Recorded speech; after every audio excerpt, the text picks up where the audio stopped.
Olá, direto dos estúdios do Polo de Comunicação da Universidade Federal do Paraná, está começando mais um programa Cobras e Lagartos, nosso espaço semanal para análises e críticas sem concessões a ninguém e a nada. Eu sou o Ney Hamilton, esses são os nossos comentaristas, Mário Negrão e Belmiro Valverde. Hoje nós estamos desfalcados do sonho de consumo de todo o time brasileiro, que é o nosso centroavante argentino.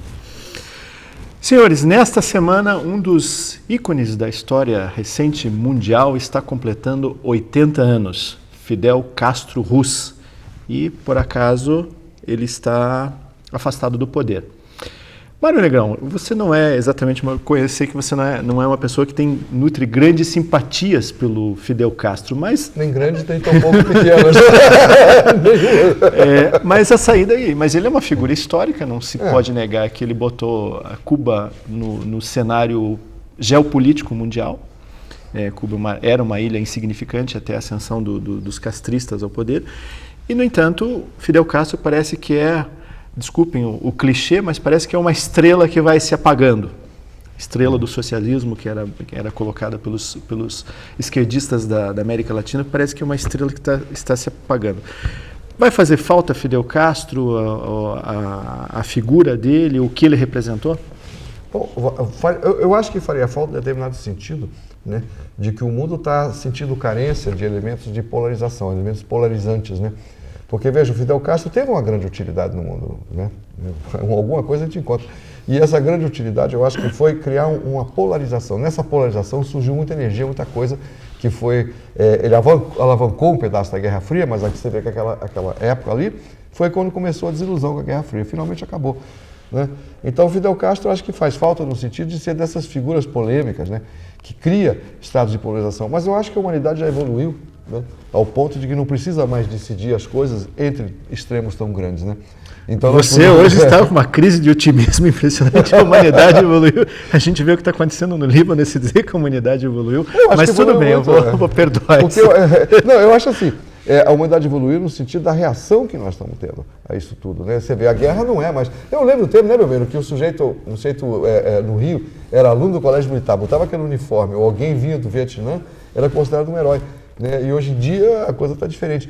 Então eu acho que nós evoluímos, assim, que a guerra ainda existe, né? E está cada vez mais injustificável, mas as pessoas estão mudando as suas atitudes. Eu acho que dentro de uns 40, 50 anos a coisa vai mudar muito mesmo. E figuras como Fidel Castro não vão mais ser necessárias. Ser necessárias é uma outra questão, mas elas continuarão existindo. Como é que se vê esse ocaso do Fidel Castro? Claro, ele está sendo vencido pelo tempo, não pelas invasões e atentados, né, Belmiro? Ele passou por 9 presidentes americanos. O Fidel Castro tem exatamente uma dimensão histórica, exatamente por isso que nós estamos falando aqui. O momento, ele foi, afinal de contas, um peão da Guerra Fria, mas ao mesmo tempo não foi um peão resignado, ele não queria ser peão, queria ser cavalo, né, na Guerra Fria, né? Então ele acabou assumindo um papel mais importante até do que a ilha lhe permitia. Porque Cuba, estrategicamente, chegou a ter alguma importância na época dos mísseis. Depois daquilo, Cuba não tem nenhuma importância estratégica no mundo. E Cuba, na realidade, foi vítima exatamente dessa miopia americana também, de não conseguir entender o mundo além da fronteira do Oceano Pacífico e do Oceano Atlântico. Porque Cuba virou uma grande ficção no imaginário americano, o anticastrismo, tudo isso, por causa do eleitorado cubano de Miami. É só isso. Se não existisse em Miami mais de 1 milhão de cubanos que votam em candidatos americanos, não existiria essa hostilidade contra Cuba. E no fundo, o Fidel Castro acabou vivendo dessa hostilidade, porque Cuba nunca se transformou numa economia independente. Cuba não conseguiu nunca sequer fazer açúcar o suficiente para poder equilibrar suas contas. Cuba sempre viveu, no tempo do Fidel Castro, à custa da benevolência de alguém. Do ouro de Moscou. Do ouro de Moscou, de um lado, depois do dinheiro dos exilados do outro, do turismo mais recentemente, do Hugo Chávez mais recentemente e até do Brasil. Quer dizer, o Fidel Castro hoje em dia virou um grande anacronismo, né? Tanto pessoal, que ele está no ocaso da sua vida, como também um anacronismo político. O Fidel Castro não tem nenhuma importância estratégica. Nós damos essa importância estratégica porque É aquela história que o Alvin Goldner gostava de dizer, a síndrome de Rebeca, a mulher inesquecível. Né? Os mais moços não se lembram. O Alfred Hitchcock escreveu um filme em que a Rebeca morria e o marido casava de novo.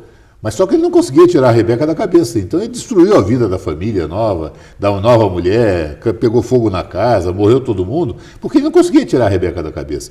E a esquerda brasileira precisa de uma Rebeca. A Rebeca chama-se Fidel Castro. Agora, o que você ia fazer?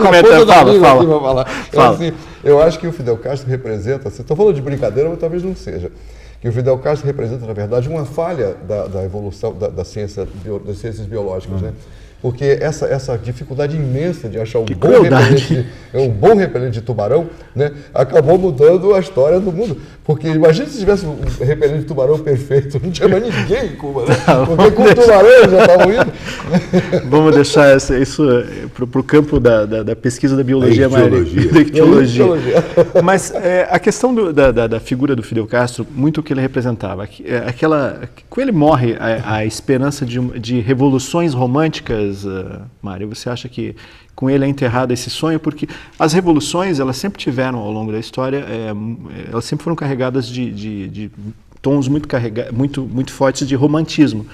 E parece que a Revolução Cubana ela despertou isso durante algum tempo, pelo menos em parte aqui na América Latina, das pessoas.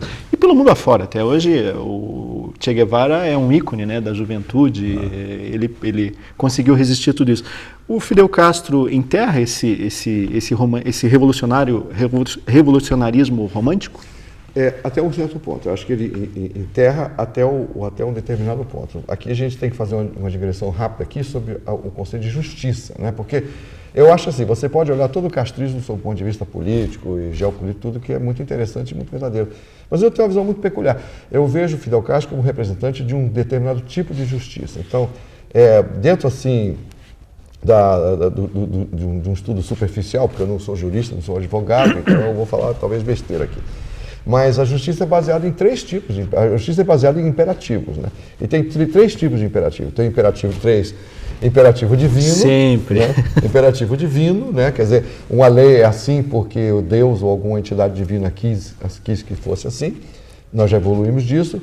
Depois o imperativo pessoal, que eu acho que o Fidel Castro é um bom representante, né? Onde ela garantia sou idiota, né? Quer dizer, em Cuba dizem que ele também seria o caso divino, né? Quase divino lá. E eu acho que os revolucionários sempre vão existir, mas eu acho que vai evoluir para o imperatismo categórico de Kant, quer dizer, o imperativo agora vem através da razão, né? E não através da paixão. Eu acho que o Fidel Castro, você acredita em revoluções agora racionais? Você acredita que... Claro, mas é o único tipo de revolução que pode existir. Não, você está dizendo que pode existir, mas você acredita que isso aconteça? Claro, eu tenho a maior esperança que isso aconteça. Se não acontecer, nós vamos estar mais 5.000 anos de miséria. Porque você não pode fazer mudanças baseadas em tua expectativa. Uma das definições de justiça malversada, da justiça errada, é quando você atribui a justiça àquela eventualidade que você previa. Né? Vamos pegar o exemplo da Suzana Richthofen, né? Quer dizer, se essa menina for para a cadeia e for execrada e baterem nela lá dentro e tudo, muitas pessoas vão dizer, está vendo, merece. Então aquilo não é justiça, aquilo é um sentimento que as pessoas isso é revanche. É uma revanche, né? E quando viu isso concretizado, se sentiram bem. Eu acho que o Fidel Castro e toda essa coisa, todo esse revolucionário romântico representa isso, né? Quer dizer, é a emoção sem a razão. Porque se você olhar, é bastante irracional aquilo. Como é que você pode falar de um ditador que viveu de mesada, né? E agora o papai morreu, ele pegou do padrasto, né? Pegou a mesada de outro, mas Cuba não existe sem mesada, né? Alguém tem que dar mesada para eles, né? E na medida que acabar a mesada, acabou esse tipo de governo. Então, isso é uma coisa que eu espero que não vai existir mais no futuro, porque isso é irracional. Né? Mas esse é o seu lado poliano. Você concorda com isso? Não, eu acho o seguinte, eu acho que nós temos que ser bem realistas. O revolucionarismo romântico do Fidel Castro durou 2 anos. Passados os primeiros 2 anos, ele nunca foi romântico, não, ele sempre foi pragmático. História de, que endurecer sem perder a ternura, botou gente na cadeia que passou 20 anos na cadeia, 28 anos na cadeia. Mas Era no imaginário, extremamente resistivo. mas no imaginário das pessoas ficou... Claro, nós, é aí que é um negócio curioso, nós guardamos aquela imagem, romântica, coitado, os Estados Unidos estão lá tentando de alguma forma derrubá-lo, matá-lo, por aí afora, e nós transformamos no romântico. Ele não tinha nada de romântico, não, ele era extremamente pragmático. Cuba é um regime totalitário, vamos meter na cabeça, eu tenho amigos, eu não vou citar o nome de uma pessoa muito querida minha e muito distinguido, socialista, que foi a Cuba e saiu daqui também nessa ideia romântica e chegou lá cheio de revistas para dar para os amigos. As revistas foram confiscadas, as cartas que ele levou para os amigos que moravam em Cuba, os cubanos, foram lidas. A polícia leu a carta na frente dele. Né? Quando ele saiu, ele não pôde, foi revistado para ver se ele não estava trazendo nenhuma carta de nenhum cubano. Olha, que romantismo é esse? Quer dizer, nós é que romantizamos. No começo era aquela coisa, Cuba era um bordel. Daí vai ele e consegue derrotar a máfia e do Batista, etc. Então ele tomou o poder. Isso é romântico. Passados 2 anos, muito pragmático. 46 anos de pragmatismo. Agora, diz a última piada sobre Fidel Castro, diz que ele estava no seu leito de morte. Desculpe os cubanófilos, mas um dia ele vai chegar... Mas piada é piada. Um dia ele vai chegar no seu leito de morte, então diz que vem um assessor dele e diz... presidente, né, general, será como é que eles chamam ele, né? Comandante. Que ele disse, El pueblo está aí para se despedir de você. Aí diz, sim, e onde vai el pueblo? Agora, a gente teve algumas tentativas de revoluções românticas aqui mesmo no continente. Nós tivemos, se não me falha a memória, a Revolução Sandinista na década de 80, quer dizer, que seguiu mais ou menos os passos da Revolução Cubana, e tivemos outras tentativas aqui mesmo no Brasil. Houve a Guerrilha do Araguaia, que tentou seguir, inclusive, o modelo guerrilheiro que foi desenvolvido em Cuba. Mas você acha que hoje nós temos alguma figura ou algum modelo que possa ser reproduzido, até por conta de que as condições na América Latina ainda continuam muito desiguais? Quer dizer, existe espaço ainda no nosso continente, no nosso subcontinente, para uma revolução ou para uma aventura? Nós temos uma figura como é Hugo Chávez, que está se arvorando em sucessor, né, das ideias do Fidel Castro. Você acredita que nós temos caldo de cultura, que perdoe a Patrícia, minha amiga, que tem um programa chamado Caldo de Cultura, mas nós temos caldo de cultura para isso? Eu acho que o governo Lula está caminhando diretamente para isso mesmo. Quer dizer, nós estamos caminhando para um populismo. Veja só a performance do populismo, mas não totalitarismo. Né? Não, nós estamos caminhando para o totalitarismo mesmo. Olha, veja bem, ele quase que amordaçou a imprensa e quase que amordaçou os juízes. Né? Só o bom senso é que não permitiu isso. Ainda bem que ficou no quase. Ainda bem que ficou no quase. Eu acho que o caminho é esse aqui. E mais, hein? Eu acho que nós não estamos indo, talvez, para uma coisa de revolução. Eu acho que a gente está indo mais para uma coisa tipo guerra civil. Não que eu acho que vai ter uma guerra civil no Brasil, mas estou dizendo, para mim a diferença entre guerra civil e revolução é essa. Né? Revolução são movimentos ideológicos, né, que colocam as pessoas em embate. Né? E guerra civil é quando existe um impasse total. E aí a violência é a única solução.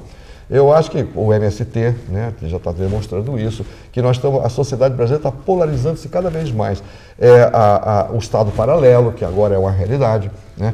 Eu não me assustaria. Você sabe que eu acho, talvez seja delicado, até maluco dizer isso, né? Mas pela primeira vez nós vamos ter eleições virtuais no Brasil. Quer dizer, o PCC também está aí no bloco para ser eleito. Né? Vai ser eleito indiretamente, já foi eleito, já está até exercendo o seu cargo agora. Né? Quer dizer, nós já estamos colocando candidatos virtuais. Porque o vácuo do poder e o vácuo da inteligência do poder está tão grande que agora todas as galinhas e mosquitos e lagartos estão pulando para dentro do quintal, porque não há mais nada que nos salve. Né? Então eu acho que nós estamos caminhando para uma coisa horrorosa aqui. Essa cisão, você sabe que quando um cometa ou um meteorito vai cair na Terra, eles fazem uma previsão que a primeira coisa vai ser a divisão entre o céu e a Terra. Né? Você vai ver uma distinção muito distinta, né, entre o céu e a Terra. Polarizações sempre levam à violência. Né? E polarização é a morte da inteligência. Então, o romantismo, eu acho, é aquilo que o homem usa para motivar-se enquanto ele não tem uma ideia decente. Primeiro, nós vivemos agora um momento histórico porque o Mário foi pessimista. É muito difícil a gente ver isso. Mas você acredita que nós temos esse ambiente propício para o surgimento de uma figura? Olha, Ney, eu concordo com o Mário num aspecto. Eu acho que a safra de líderes carismáticos está acabando. Hugo Chávez não é carismático. Hugo Chávez é carismático porque ele é que nem um coronel nordestino numa boate do Rio de Janeiro, com o bolso cheio de dinheiro, as vedetes todas adoram ele. Simpáticas. Certo? Ficam, né? Depois de um bolso cheio de dinheiro, não há vedete que não caia, pô. Como diria o Mário Quintana, né? Senhora, vos amo tanto que até por seu marido me dá um certo quebranto, né? Então, o Hugo Chávez não é um carismático, né? O Evo Morales é um carismático, né? Agora, eu me preocupo mais com isso que o Mário falou, é que no Brasil, de uma forma muito, muito discreta, estão se formando grupos paramilitares. Quer dizer, o MST hoje em dia é um grupo paramilitar, um grupo que tem uniforme, que tem sargento, que tem marcha, que tem um exercício, que tem disciplina, doutrina. E até hinos. Até hinos. E isso é efetivamente uma massa de manobra muito grande, não vamos ser ingênuos, não. Está se formando no Brasil, muito discretamente, está se treinando, faz marchas compridas para saber como é a logística da marcha, invade lá a subestação de energia elétrica e corta a energia durante 3 horas, como aconteceu na Chesf. Isso pode estar acontecendo, sem nenhum carisma, né? Não precisa ter um carismático. O Evo Morales é mais fácil, eu acho que ele, inclusive, pela própria posição muito antagônica dele em relação a uma oligarquia muito consolidada, ele acaba, inclusive, derrubado. Agora, o nosso movimento aqui é muito mais inteligente sobre esse aspecto, sabe? Muito mais impessoal, muito mais, menos carismático, mas mais perigoso sobre esse aspecto. Você acha que seria mais institucionalizado? Institucionalizado, sem dúvida.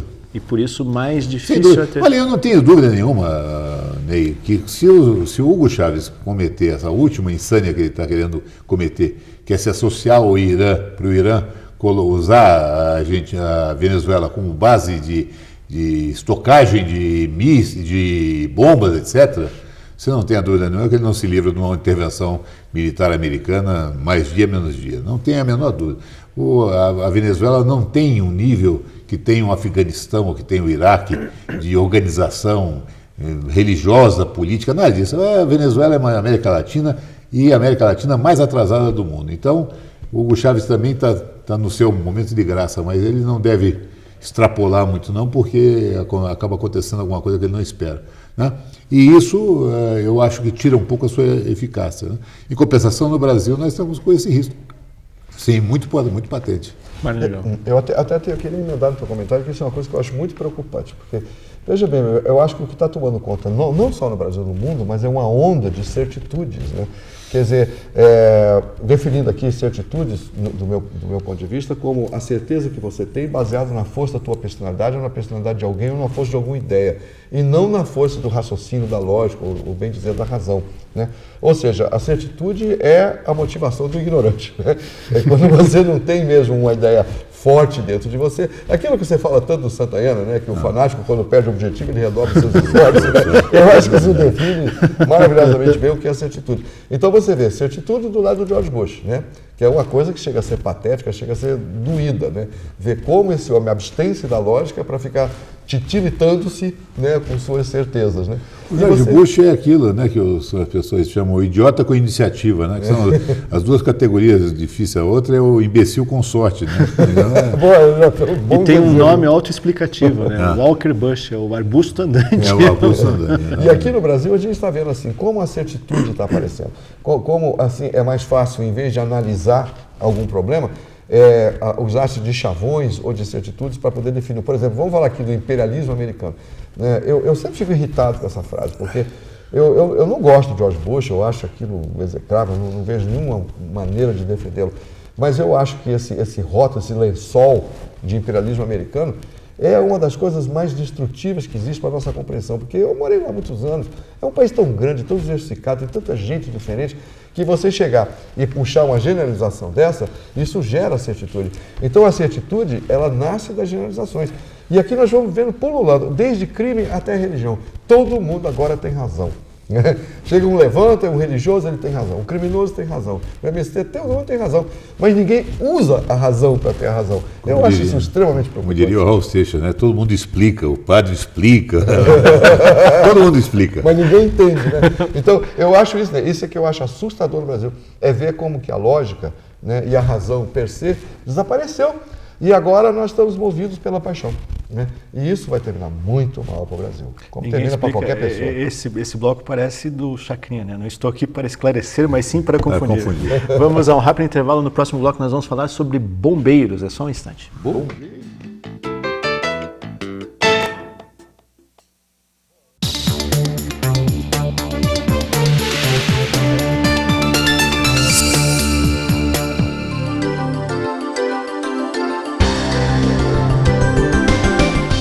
A comunicação é extremamente importante para aproximar comunidades.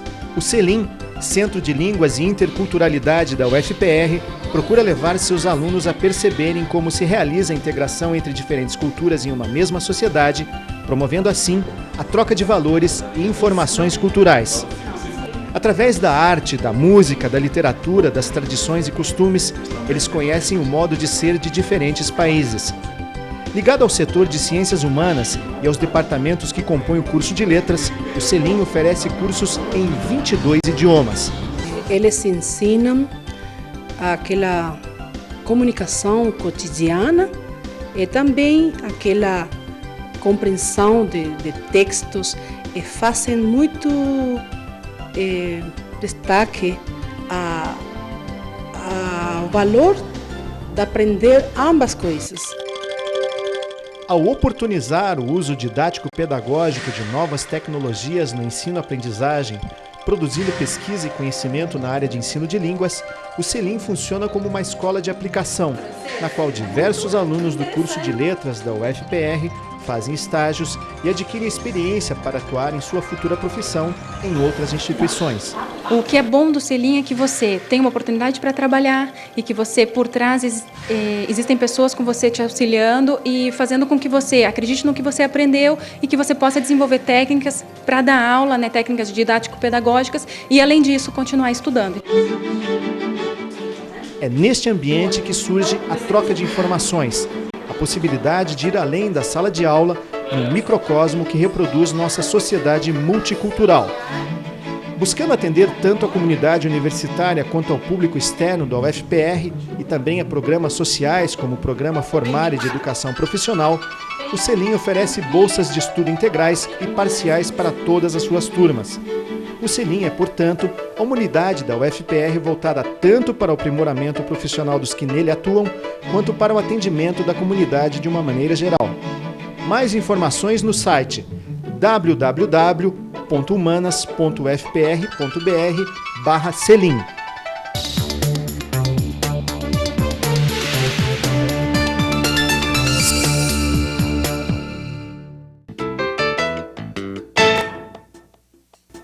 Voltamos com o segundo bloco do programa Cobras e Lagartos, nosso espaço semanal para análise e crítica sem concessões. Hoje nós estamos desfalcados do nosso centroavante argentino, Hugo Mengarelli, mas ele estará aqui, ele garantiu que estará na próxima edição.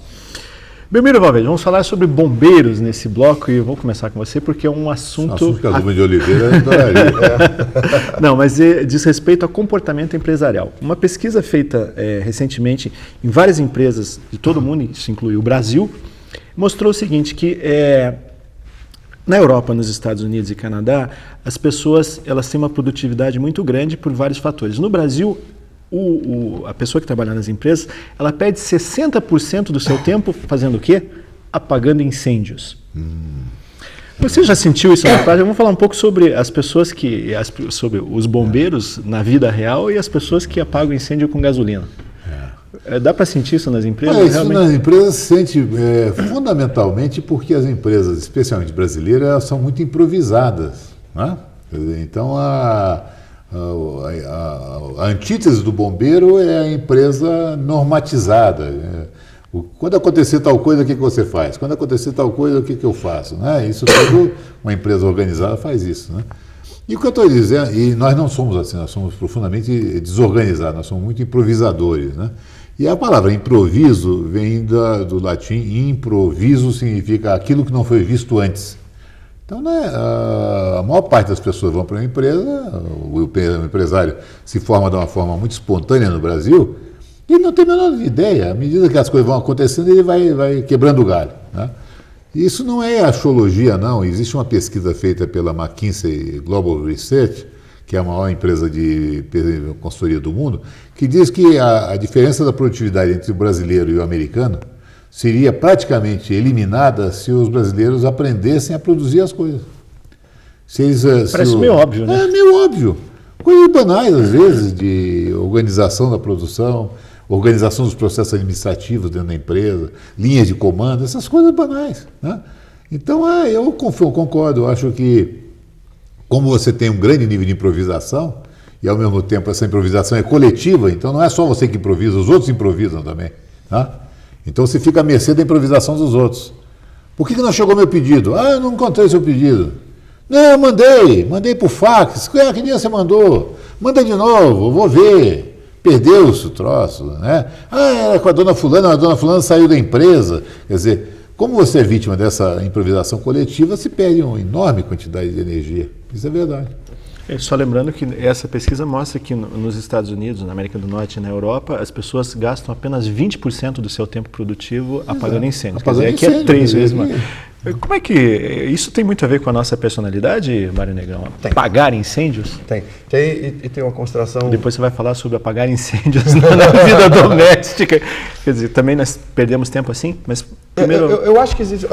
É até um tema que está muito querido para mim nesse momento, assim, sabe? Que eu tenho umas coisas que me movem de vez em quando, eu acho que eu sou meio louco. Eu tenho umas ideias que entram na minha cabeça e ficam me por meses. Mário Negrão em seu momento bombeiro. Vamos lá. Que é assim... É o conceito de como que você forma uma ideia e como que você toma uma decisão, na verdade, né? Na verdade, eu acho que representa um processo entre abstração e concretização, né? E como que a gente pode se perder entre um extremo e outro. Veja, isso parece muito no processo psicoterapêutico. Toda vez que o indivíduo começa a terapia, ele vem com abstrações, né?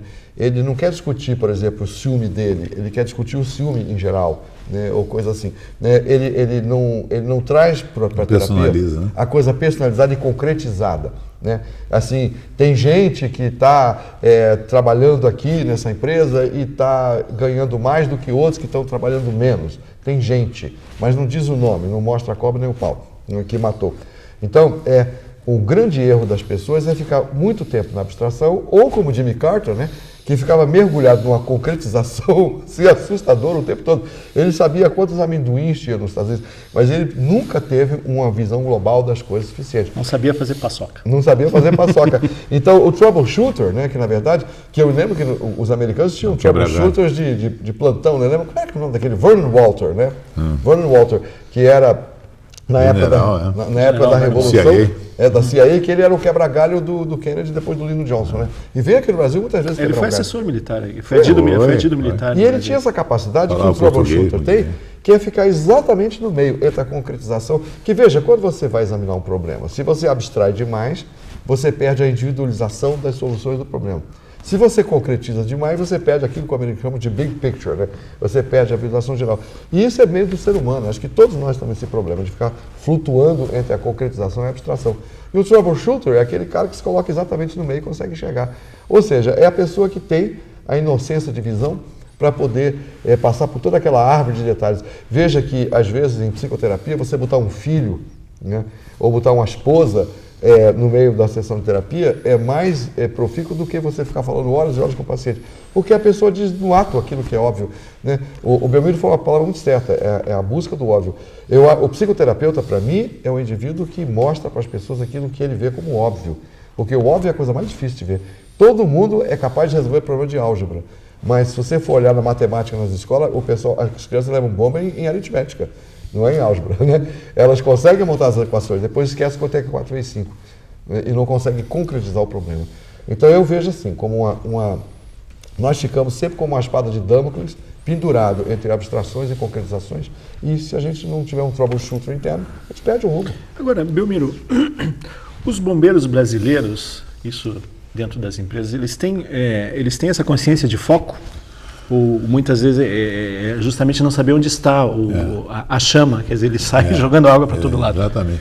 Eu acho que esse é um problema muito sério, né? Porque exatamente quando você pega atividade empresarial, e aí eu vou copiar o nosso Mário, você tem 3 níveis.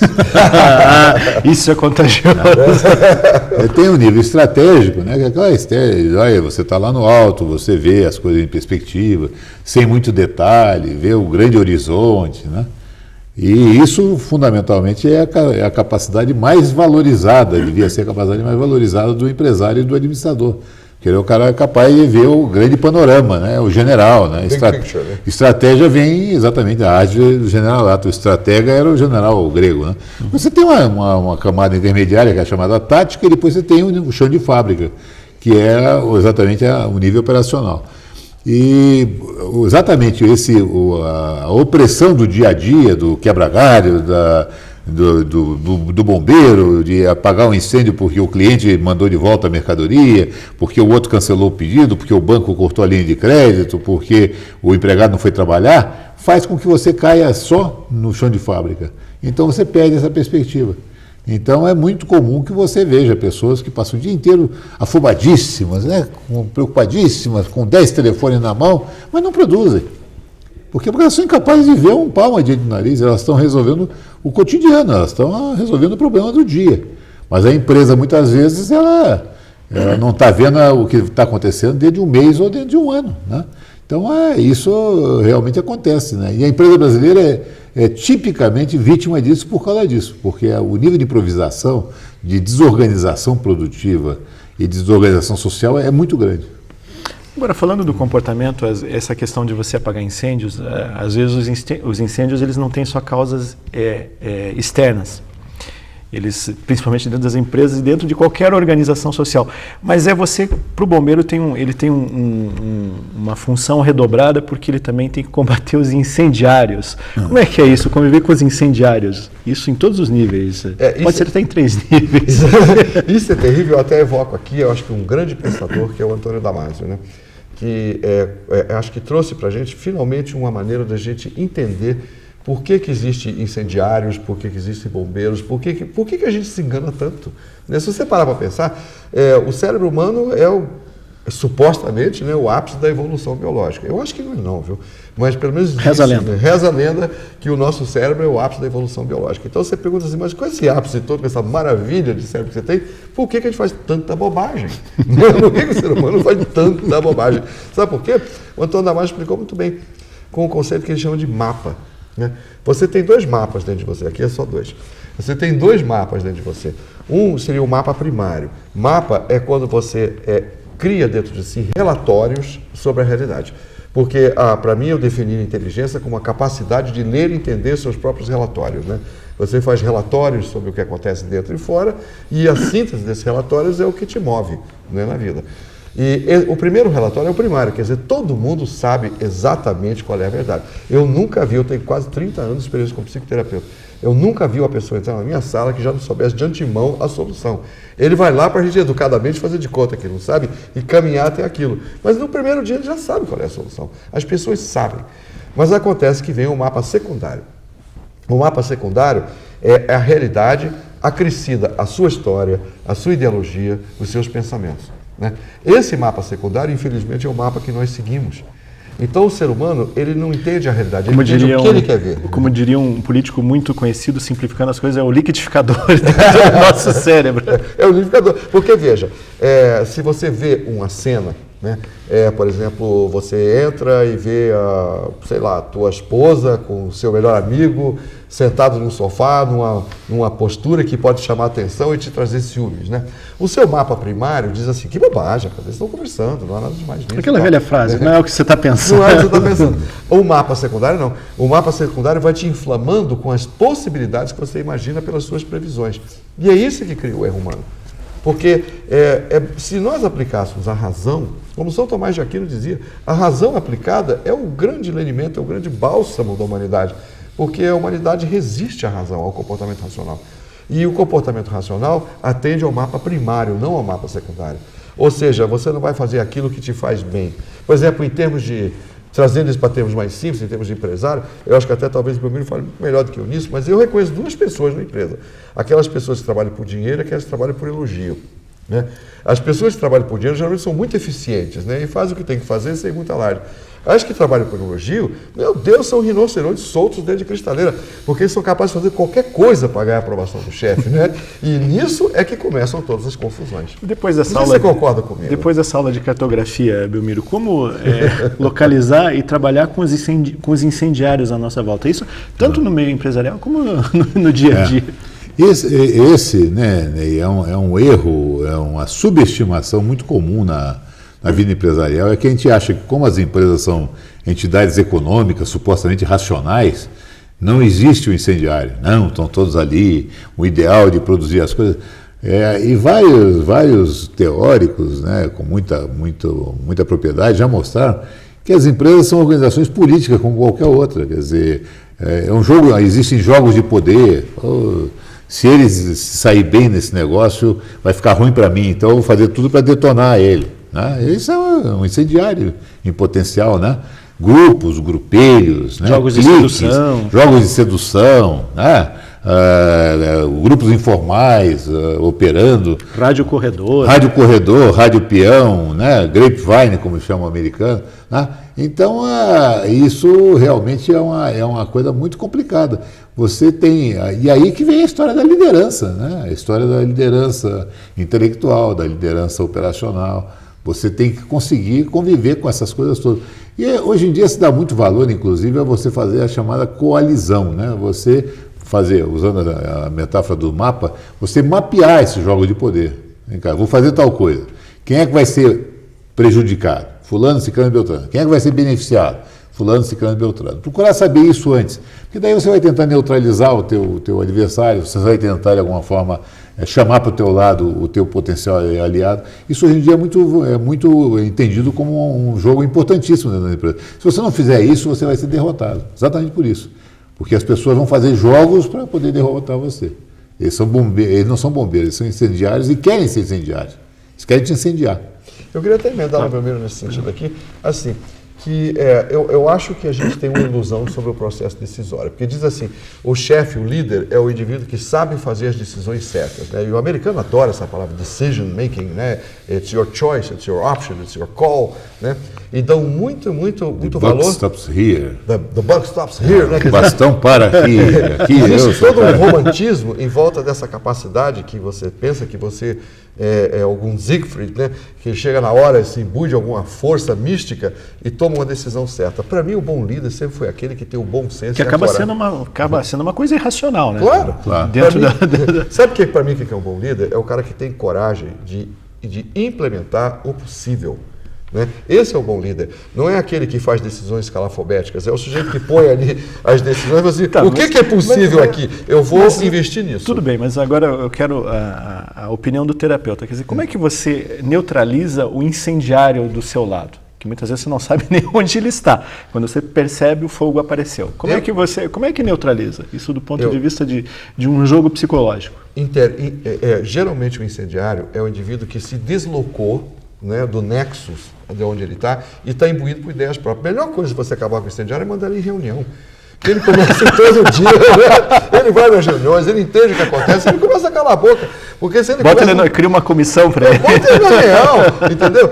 Por exemplo, eu vejo muito isso em casais, né? Quando um fica incendiário em relação ao outro, olha, isso é uma conselho que eu dou para casais. Toda vez que você está muito incendiário com o teu cônjuge, é porque você já não estava entendendo mais nada sobre ele. Você já quebraram a comunicação.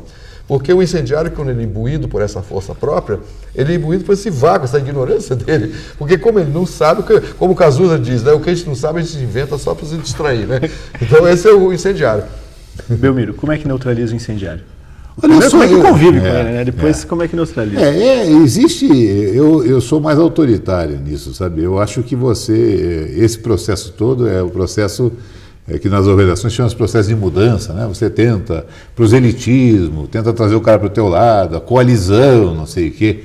Mas há certos momentos, né, Ney, que dentro da vida pessoal, da vida empresarial, você tem que parar de pisar em ovos e começar a pisar nos ovos. Né? Então, a partir de um certo momento, se você pisar em ovos não te ajudar, pise um pouco nos ovos. Eu estou dizendo isso com toda seriedade, porque há certas empresas realmente que quando vai um líder novo, Ele chama os líderes antigos com absoluta clareza e diz, olha, vocês não fazem parte do meu projeto. Então eu gosto muito de vocês, mas vocês não fazem parte do meu projeto. Você vê, por exemplo, que o cara, isso acontece muito nas empresas modernas, com o IBM. O IBM mudou lá o presidente, o Louis Gessner, foi para lá. Ele levou 6, 7 diretores e disse, olha, você está tentando na empresa, mas eu lamento, você não faz parte desse projeto. E eu não vou perder meu tempo tentando te convencer. Tá? Se eu achasse que você podia ser convencido, mas você já é uma pessoa que está há muito tempo confiando em certas ideias, essas ideias não são as minhas. Eu acho que a partir de um certo momento, né, está na hora dessa metáfora galinácea. Pare de pisar em ovos e comece a pisar nos ovos. Mas pegando a metáfora do bombeiro, cuidado com a mangueira. Isso funciona dentro de uma organização como uma empresa. Mas nas relações sociais, muitas vezes você tem que conviver com incendiários, às vezes dentro da sua família. Quer dizer, como é que faz isso? Você tem uma fórmula para isso? Pense, vamos conversar com o terapeuta aqui. O incêndio, eu volto a repetir, eu sempre vejo isso como psicoterapeuta e na vida. Toda vez que uma pessoa começa a ficar muito empolgada e muito imbuída com a ideia, é que ela está mais empolgada com a ideia dela do que com a realidade. Então, o único jeito de se acabar com o incendiário é inseri-lo na realidade, porque o John Kenneth Galbraith falava uma frase que eu sempre repito, não canso de repetir, que ele dizia assim, coitado do eleitor, como são tolos que ficam aí examinando o candidato e suas ideias. Porque quando o homem é eleito, ele senta na cadeira, ele tem muito pouca escolha, ele tem pouquíssimas opções, ele vai fazer o que ele tem que fazer. Muitas dizem assim, o Lula tucanizou. Será que ele tucanizou mesmo? Ou será que a única coisa que ele podia fazer com a economia naquela época era aquilo? Não tinha outra alternativa. Né? Então a gente fica se iludindo que existem muitas alternativas, mas não existem. O incendiário é o cara que se removeu da lógica e da razão e está todo empolgado consigo mesmo, é um narcísico, né? Que está empolgado com a sua ideia, com o seu próprio entusiasmo. Que aliás é uma coisa que eu detesto. Empolgado com a sua esquerda. Uma coisa que eu tenho horror. São essas pessoas que são os solucionadores flutuantes, né? O cara que chega e diz assim, eu vim para resolver seu problema, né? Porque você vê que ele não quer resolver seu problema, ele quer resolver o problema dele, a vaidade dele, né? Ele quer ter a vaidade de trazer a solução. Como diriam os patrícios do Hugo, né? Eu sou tão forte que tenho medo de mim mesmo. Olha, eu tenho uma frase que eu digo para estudantes de medicina, né, no treinamento deles em semiologia. Diz assim, tem 2 jeitos de você extrair a história de um paciente. Ou você olha para ele e cria uma ideia do que ele tem e se empolga com a tua ideia, ou você lembra que o paciente conta o diagnóstico dele exatamente para você, mas na linguagem do paciente, não na linguagem do médico. O médico bom, ele só traduz o que o paciente conta para ele para uma linguagem semiológica, mas ele não pode criar a linguagem. Então, eu acho que está aí o segredo do incendiário. Belmiro, no âmbito pessoal, como que se trabalha, como que se neutraliza, ou como que se convive com os incendiários? Não, aí é diferente, né? Porque a empresa ela tem objetivos muito concretos, se ela não conseguir cumprir aquele objetivo, ela quebra. E a vida pessoal não quebra, né, assim, muito facilmente. Você tem que construir relações para a vida inteira. Chamusca, né? Balança, mas não cai, né? Relação com os filhos, o filho, a época da aborrecência, a época da intolerância tua em relação ao filho, tudo isso vai se arrumando ao longo da vida, né? Nas relações sociais também, porque relações sociais têm a vantagem. Elas são essencialmente voluntárias. Você, quando encheu o saco, você diz, olha, não gosto mais dessa religião, não gosto mais desse grupo, me afasto dele, né? Então é mais fácil até, de certa forma, você viver com isso. Mas exige, é claro, não pode se aplicar a minha tecnologia galinácea. Aí você tem que ter, efetivamente, todo um outro conjunto, porque você está mexendo com valores, está mexendo com abstrações, né? Amizade, fraternidade. Você não está mexendo com lucro no fim do ano para poder continuar existindo. Misturando os 2 blocos para encerrar. Depois eu vou misturar os 2 blocos para encerrar. É uma coisa assim que, em terapia de família, existe uma coisa que cura incendiários na hora. Sabe o que é? É o espelho. Porque uma vez eu fiz essa experiência, eu fiz várias vezes essa experiência, que terapia de família é uma técnica que você filma, né? Então, uma vez eu vi uma esposa, por exemplo, que estava inflamadíssima, né? E no meio daquela inflamação dela, ela estava imbuída de uma certitude extraordinária, né? Que tudo que ela estava dizendo ali era mais perfeito. E o marido estava encolhendo igual um pepino mexicano, assim, cada vez ficando menor na cadeira. Pepino mexicano. Aí sabe o que a gente fez? Inverter uma coisa. Ela foi assistir um filme da fúria dela. Né? Quando ela viu um filme da fúria dela, ela ficou morrendo de vergonha, porque ela viu como ela ficou feia, como ela ficou irracional. Quer dizer, na hora que ela se viu com raiva, todo o romantismo e glamour da raiva desapareceu. Então, o melhor jeito de você acabar com o incendiário é você mostrar ele no meio da sua inflamação. Porque pessoas inflamadas ficam feias, ficam irracionais, elas dizem besteira. E se você não tem esse olhar próprio, né? Então a melhor coisa é carregar o espelhinho no bolso. Quando alguém começa a gritar muito com você, só levanta o espelho e faz assim, olhe para você. Ou então, então vamos encerrar o programa juntando os dois blocos, né, os dois temas, com a teoria do Belmiro, quer dizer, então, para resolver esse problema, aí que pisar em ovos pelo sim perder na ternura. O programa Cobras e Lagartos fica por aqui. Eu agradeço muito a sua audiência. Se você tem críticas, comentários ou sugestões, escreva para gente. O nosso e-mail é cobraslagartos, tudo junto, @ufpr.br. Muito obrigado e até a nossa próxima edição.